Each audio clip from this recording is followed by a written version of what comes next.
आज मैं आपसे पूछना चाहता हूं, क्या आप डे बाय डे इस वर्ड को इनसाइड रखते हो?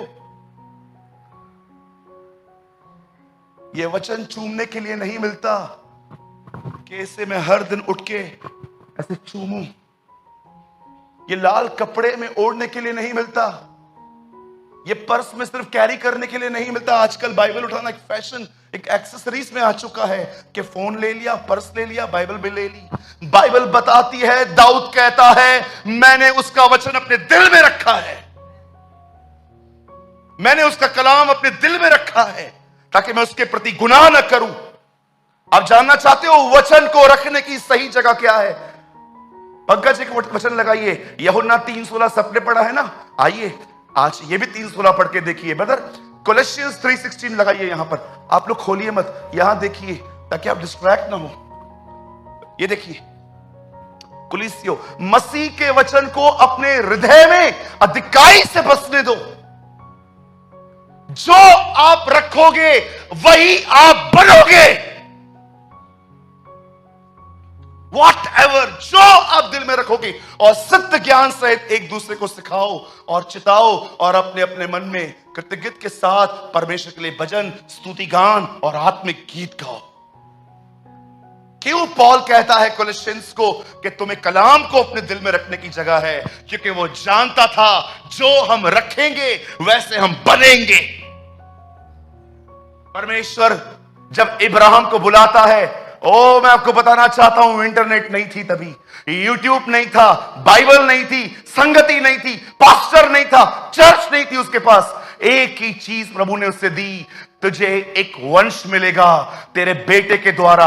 एक दिन उससे एक बेटा पैदा हुआ, इस्माइल। खुदा ने कहा ये मेरा नहीं है, मेरा इसके बाद आएगा, और उसे इसहाक पैदा हुआ। इसहाक को पैदा होने के बाद खुदा उससे कहता है उसे मार। आपको पता है इब्राहिम क्यों अपने बेटे को मारने के लिए गया? क्योंकि इब्राहिम एक बात जानता था कि अगर ये मर भी जाए तो खुदा इसे जिंदा कर देगा। क्यों? क्योंकि परमेश्वर ने वादा किया है वंश इसी लड़के के द्वारा चलेगा। क्या था उसके पास? मैं आपसे पूछना चाहता हूं, क्या था उसके पास? मात्र एक वचन, अ वर्ड। तुम्हारा मन भटकता है, जानते हो क्यों? क्योंकि तुम्हारे पास वचन नहीं है। हेड नॉलेज है, हेड नॉलेज। इसलिए तुम्हारी फीलिंग्स, तुम्हारा माइंड, डेविल, फ्लैश सब तुम्हें डिसीव करते और वो आपको कन्विंस भी कर देते, oh you are right, all wrong, you are right, you are right. आज क्या रखा है आपने? क्या फीड कर रहे हो खुद को? एक मां अपनी प्रेगनेंसी में इतना कुछ खाना छोड़ देती है बेचारी ताकि बच्चे को राइट फीडिंग मिल पाए।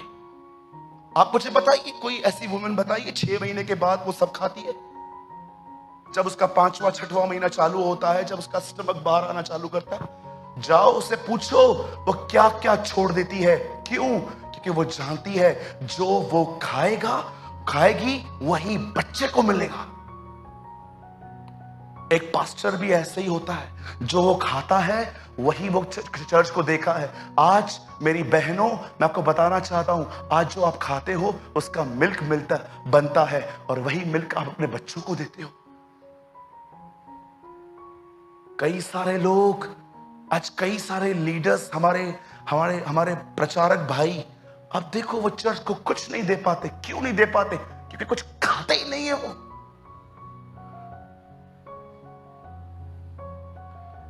आप किसी बहन से मिलो जाके जो हाल ही प्रेग्नेंट हुई है, उससे पूछो, बहन क्या आप 5-6 महीने के बाद भी सब खा रहे थे? पिज्जा, ये सब जो स्पाइसी आजकल जो फैंसी फूड आते हैं, चीज डाल डाल के आप खाते हो? नो सिस्टर, कुछ नहीं खा पाती। क्यों?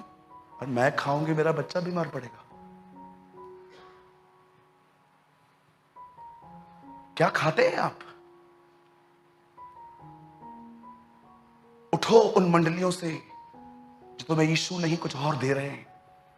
छोड़ो उन संगतियों को। दोस्ती के नाम पे कोई प्रभु में नहीं होना चाहिए। ओ मेरा दोस्त उस चर्च में जाता है, क्या तू खुदा के कलाम के लिए आता है यहां? आज आपको बहुत जगहों पे मिलेगा, एक गायब 10 गायब।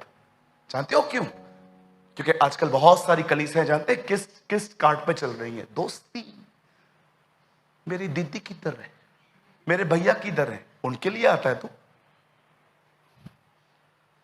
अरे जब मैंने चर्च छोड़ी थी अपनी, एक व्यक्ति मेरे साथ नहीं आया था। स्टैंड लिया था मैंने कि मुझे खुदा का काम करना था। एक सिंगल व्यक्ति नहीं आया मेरे साथ, चलो भैया मैं आपके साथ खड़ा होता हूं। मैंने कहा इट्स ओके। एक चर्च में गया था, जानते हो वहां के पास्टर ने मुझे क्या कहा था? अब घर पे बैठो, गॉड टीवी चलती है वो देखो। रिजेक्ट हुआ था मैं। इतने जख्म हैं मेरे अंदर, मैं कभी बताता नहीं हूं, लेकिन मैं धन्यवाद करता हूं उस व्यक्ति का। इन्होंने कुछ भी नहीं किया, मात्र यूसुफ की तरह हर बार धक्के दे देख कर ये लोग मुझे मेरे डेस्टिनेशन तक ले गए।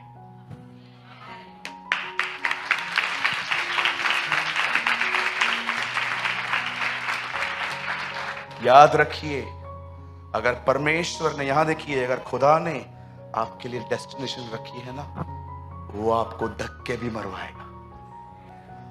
वो कई बार आपको पुश करेगा। वो जानता है कभी कभी हमें विरोधी भी खुदा के करीब ले जाते हैं। आई हैव अ क्वेश्चन, मेरा एक सवाल है आप लोगों के साथ। चलिए, जिसको आता है बीच में बोल देना, अलाउ है आपको आज। बताइए, बैप्टिज्म लेने के बाद हमारे खुदावंत ने पहला कलाम क्या कहा? After his baptism the first word spoken by Lord Jesus Christ. मनुष्य केवल रोटी से नहीं, खुदा के मुंह के निकले गए कलाम से जिएंगे। वो अपने अंदर कलाम रखेंगे और वो कलाम उन्हें जिंदगी देगा। वचन एक बीज है, जब वो दिल में जाता है तो फूटता है, और वो फूटने के बाद लाइफ प्रोड्यूस करता है। कभी आपने सोचा है यहां शांति कब आएगी? भैया भैया यहां शांति कब आएगी? भैया यहां शांति कब आएगी? मैं प्रभु से कई बार बोलता रहता, आप मुझसे खुश हैं प्रभु? मुझे तो लगता है बहुत खुश है, लेकिन आप मुझे बताइए, कोई वचन दीजिए ना प्रभु आप मुझे, जिससे मैं जानूं कि आप मुझसे खुश हैं बहुत। एक दिन मैं डेली डिवोशन, हर दिन मैं बाइबल को मैं कभी बीच बीच में से नहीं पढ़ता, जैसे मैं बाइबल को लाइन वाइज पढ़ते जा रहा था।